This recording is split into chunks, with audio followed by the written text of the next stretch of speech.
ಹೋರಾಟ 517ನೇ ದಿನಕ್ಕೆ ಕಾಲಿಟ್ಟಿದೆ.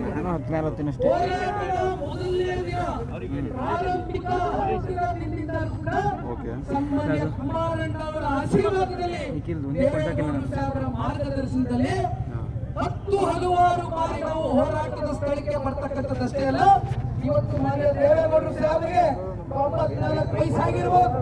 ಅವರ ಮಾತಿನ ಕೈ ಕಾಲಿಗೆ ವಯಸ್ಸಾಗಷ್ಟೇ, ಮನಸ್ಸಿನ ಇಚ್ಛಾಶಕ್ತಿ ವಯಸ್ಸಾಗಿಲ್ಲ.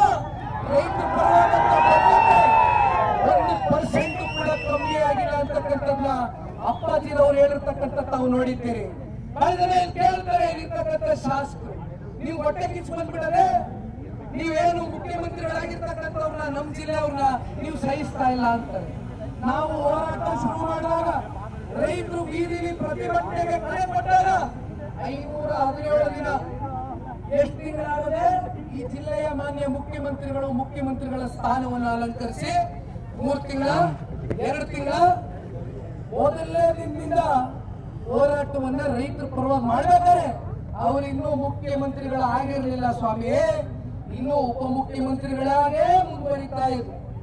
ಒಂದು ಈ ಸಂದರ್ಭದಲ್ಲಿ ಹೇಳಲಿಕ್ಕೆ ಬಯಸ್ತೇನೆ, ಇಲ್ಲಿರ್ತಕ್ಕಂಥ ಬಹುತೇಕ ಶಾಸಕರು ಒಂದು ಪ್ರಶ್ನೆಯನ್ನ ಮಾಡ್ತಾರೆ, ಒಕ್ಕಲಿಗರು ಮುಖ್ಯಮಂತ್ರಿ ಆಗಿರ್ತಕ್ಕಂಥದ್ದು ನಿಮ್ಗೆ ಸೇರಣೆ ಇಲ್ಲ, ನೀವು ಸಹಿಸ್ತಾ ಇಲ್ಲ ಅಂತಕ್ಕಂಥದ್ದನ್ನ ಸುಳ್ಳು ಕಥೆಗಳನ್ನ ಕಟ್ಟೋದು ಬಿಡಿ. ಇಲ್ಲಿ ಯಾವ ಒಂದು ಬಡ ಒಕ್ಕಲ್ತನ ಮಾಡತಕ್ಕಂಥ ಪ್ರತಿಯೊಬ್ಬ ಬಡ ರೈತನು ಕೂಡ ಇವತ್ತು ಆ ರೈತನ ಮಗನ ಜೊತೆಯಲ್ಲಿ ಇವತ್ತು ಮಣ್ಣಿನ ಮಗ ಸನ್ಮಾನ್ಯ ದೇವೇಗೌಡರು ಸಾಹೇಬರು ನಿಂತಕ್ಕಂಥ ಒಂದು ಧರ್ಮವನ್ನ ಇವತ್ತು ಆ ಒಂದು ಧರ್ಮವನ್ನ ಪಾಲನೆ ಮಾಡ್ತಾ ಇದೀವಿ ಹೊರತುಪಡಿಸಿ ನಾವು ಒಕ್ಕಲ್ತನ ಮಾಡ್ತಕ್ಕಂಥ ಬಡ ರೈತರು ಪ್ರತಿಯೊಬ್ಬನು ಕೂಡ ಒಕ್ಕಲಿಗ ಇದ್ದಾನೆ, ಅಂತವರ ಜೊತೆ ನಿಂತ್ಕೊಳ್ಬೇಕಾಗ್ತದೆ. ಕನಕಪುರಕ್ಕೆ ಹೋಗ್ತಾರೆ, ಚಿನ್ನದ ಬೆಲೆ ಆಗ್ತದೆ, ನೀವು ಭೂಮಿಯನ್ನ ಮಾರಬೇಡಿ, ಚಿನ್ನದ ಬೆಲೆ ಗಗನಕ್ಕೆ ಹೋಗ್ತದೆ, ನಾನು ಭೂಮಿ ಬೆಲೆ ಹೆಚ್ಚಾಗಿ ಕೊಡಿಸ್ತೀನಿ ನಿಮ್ಗೆ ಅಂತಕ್ಕಂಥದ್ದು ಹೇಳ್ತಾರೆ. ಯಾಕೆ ಈ ಮಲತಾಯಿ ಧೋರಣೆ? ಮಾಗಡಿ ವಿಧಾನಸಭಾ ಕ್ಷೇತ್ರದ ಬಿಡದಿ ಭಾಗದ ಜನ ತಪ್ಪೇನು ಮಾಡಿದ್ದಾರೆ, ರಾಮನಗರದ ಆರೋಹಳ್ಳಿ ಭಾಗದ ನಮ್ಮ ಒಡೆಯರಹಳ್ಳಿ ಭಾಗದ ರೈತರಿಗೆ ತಪ್ಪು ಮಾಡಿದ್ದಾರೆ. ಯಾಕೆ ಈ ಮಲತಾಯಿ ಧೋರಣೆ? ನಿನ್ನೆಯ ದಿನ ಈ ಒಂದು ಪಾದಯಾತ್ರೆಗೆ ಕಾಂಗ್ರೆಸ್ನವರ ಮನಸ್ಸಿನಲ್ಲಿ ಇವತ್ತು ನಡಕ ಹುಟ್ಟಿದೆ ಅನ್ನೋದಕ್ಕೆ ಒಂದು ಸಾಕ್ಷಿ ಇವತ್ತು ರಾಜ್ಯ ಸರ್ಕಾರ ನಡೆಸ್ತಾ ಇರ್ತಕ್ಕಂಥವರು ಇವತ್ತು ಎಷ್ಟು ಗಾಬರಿಯಾಗಿದ್ದಾರೆ ಅನ್ನೋದಕ್ಕೆ ನೀವು ನೋಡಬಹುದು. ಇಲ್ಲಿ ವರ್ಡಿಂಗ್ಗಳು ನೋಡಬಹುದು, ವರ್ಡಿಂಗ್ಗಳು ನಮ್ಮ ವಿರುದ್ಧವಾದಂತಹ ವರ್ಡಿಂಗ್ಗಳನ್ನ ಹಾಕಿದ್ದಾರೆ. ದೊಡ್ಡ ದೊಡ್ಡ ಪುಟದ ಜಾಹೀರಾತುಗಳು ಇವತ್ತು ಎಲ್ಲಾ ಪತ್ರಿಕಾ ಹಾಗೂ ದೃಶ್ಯ ಮಾಧ್ಯಮಗಳಲ್ಲಿ ಕೋಟ್ಯಾಂತರ ರೂಪಾಯಿ ಕೊಟ್ಟು ಇವತ್ತು ಜಾಹೀರಾತುಗಳನ್ನ ಕೊಟ್ಟಿದ್ದಾರೆ. ಯಾದಕ್ಕೋಸ್ಕರ ಕೊಟ್ರಿ? ಪರಿಶೀಲನಾ ಸಮಿತಿ ಮಾಡ್ತೀನಿ ಅಂದ್ರು. 4 ವಾರದಿಂದ ಹೇಳಿದ್ರು ಮುಖ್ಯಮಂತ್ರಿಗಳು.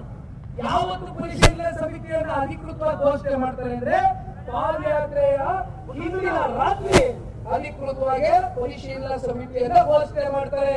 ನಿನ್ನೆಯ ದಿನ ಮಾನ್ಯ ಮುಖ್ಯಮಂತ್ರಿಗಳು ಒಂದು ವಿಡಿಯೋನ ಮಾಡ್ತಾರೆ, 2 ಕೋಟಿ ಅಲ್ಲ 3 ಕೋಟಿ ದುಡ್ಡು ಕೊಡ್ತೀನಿ ಅಂತಾರೆ. ಸ್ವಾಮಿ, ಹೊಸದಾಗಿ ನೀವು ಲೂಟಿ ಮಾಡೋದಕ್ಕೆ ಪ್ರಾಧಿಕಾರ GBDA, greater Bengaluru development authority, greater Bengaluru integrated township ಮಾಡ್ತೀನಿ ಅಂತ ಹೊಸ ಪ್ರಾಧಿಕಾರ ರಚನೆ ಮಾಡಿದಿರಲ್ಲ ಸ್ವಾಮಿ. 2 ಕೋಟಿ 1 ಎಕರೆಗೆ ನೀವು ನಿಗದಿತ ಮೌಲ್ಯ 2 ಕೋಟಿ ಮಾತಾಡುವ, 3 ಹೋಗೋದು ಬೇಡ. 5,500 ಎಕರೆ ಅಂತಿಮ ಅಧಿಸೂಚನೆ ಹೊರಡಿಸಿದ್ರಿ.